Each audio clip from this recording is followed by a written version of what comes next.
Dictation start होगा 5 second बाद। Start.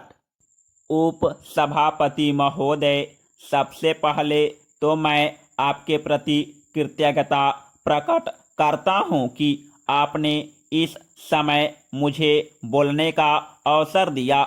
विषय का महत्व और बढ़ गया है।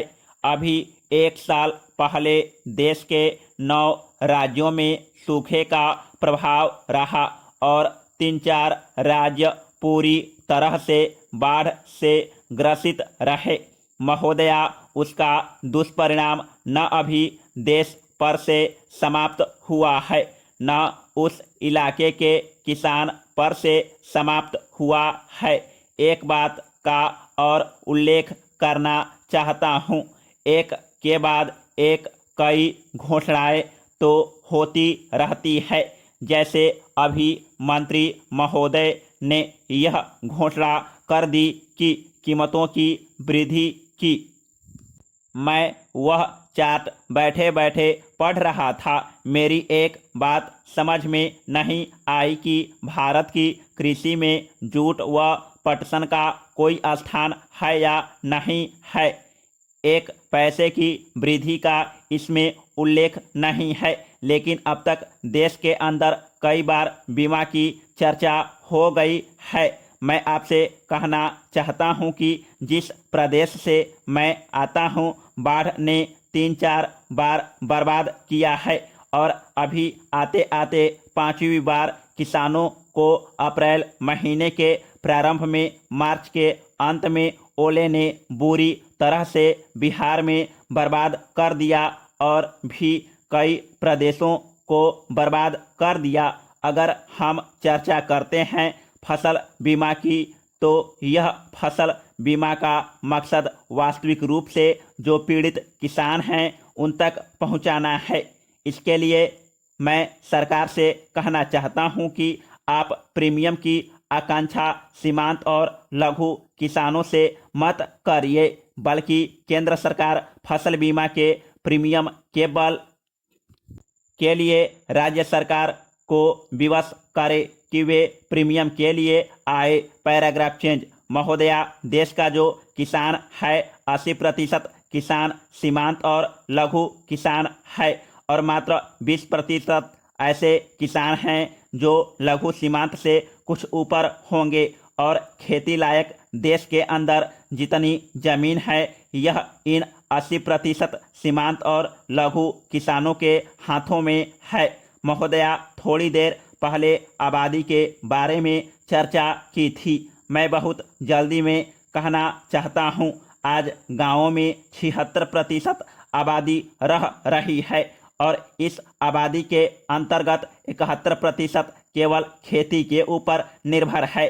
उससे उसके पास दूसरा कोई काम नहीं है। आज उसकी अवस्था क्या हो गई है? बाढ़ ने तबाह किया है। मांग शुरू हुई, बीज ले आओ, बीज ले आओ। घर भी डूब गया, खेत भी डूब गया, जो कुछ भी था वह डूब गया। तो आज किसान ऋण के बोझ से परेशान है।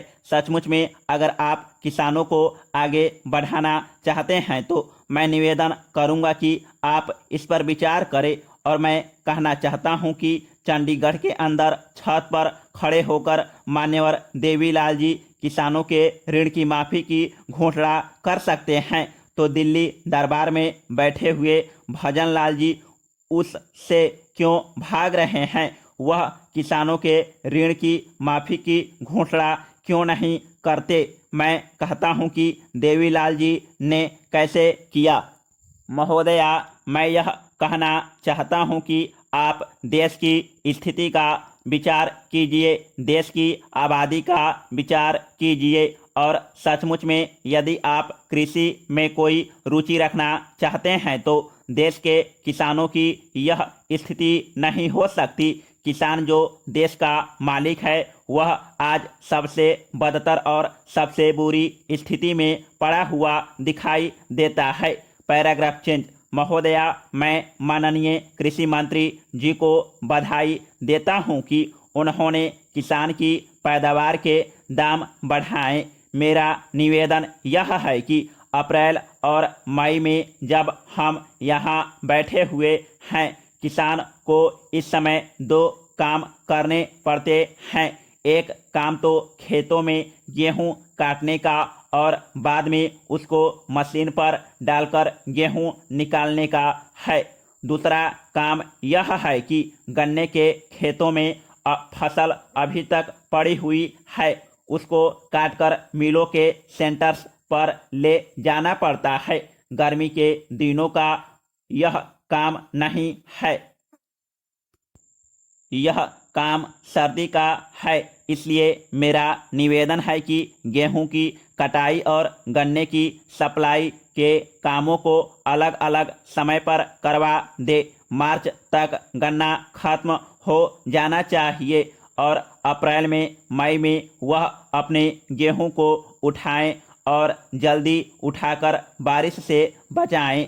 मेरा निवेदन है कि भारत सरकार ने जो शुगर पॉलिसी बनाई है उसमें कृषि मंत्री जी संशोधन करे, ताकि जो गन्ना आज भी उत्तर प्रदेश में के जनपदों में खेतों में पड़ा हुआ है वह मार्च तक खत्म हो जाए और किसान अप्रैल में अपने गेहूं की कटाई कर सके।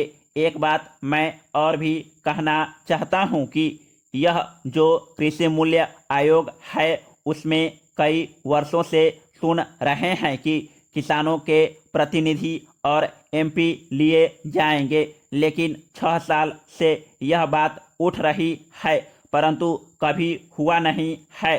मैं आशा करता हूं कि माननीय भजनलाल जी अब नए मंत्री बने हैं, यादव जी आए हैं तो कम से कम अब की बार किसानों के नुमाइंदे उसमें होंगे और अधिकारियों के साथ बैठकर किसानों के उत्पाद का मूल्य तय करेंगे। ऐसा आप अवश्य करवा दे। इन्हीं शब्दों के साथ मैं आपके वक्तव्य का स्वागत करता हूं और महोदया आपको धन्यवाद करता हूं कि आपने मुझे बोलने का अवसर दिया। Paragraph change. सभापति महोदया, सबसे पहले तो मैं सभी माननीय सदस्यों का बड़ा आभारी हूं कि उन्होंने बहुत ही मूल्यवान और आदर्श विचार रखे। मैं जितना भी उनका धन्यवाद करूं मैं समझता हूं उतना ही थोड़ा है। बहुत अच्छे सुझाव भी दिए हैं और जानकारी भी दी और कुछ हमारे सदस्य हैं जो विशेषज्ञ भी हैं। इस बारे में उन्होंने बहुत अच्छी बातें कही। बहुत से नेता यहाँ किसानों के नेता भी हैं, उन्होंने भी बहुत अच्छी बातें कही जो किसानों के हित में हैं। मैं सबको मुबारकबाद देना चाहता हूँ। आप जानते हैं कि हमारा मुल्क कृषि प्रधान देश है। 75% देश की आबादी गाँवों में निवास करती है, जिनकी तरफ सरकार ध्यान नहीं देती। समाप्त।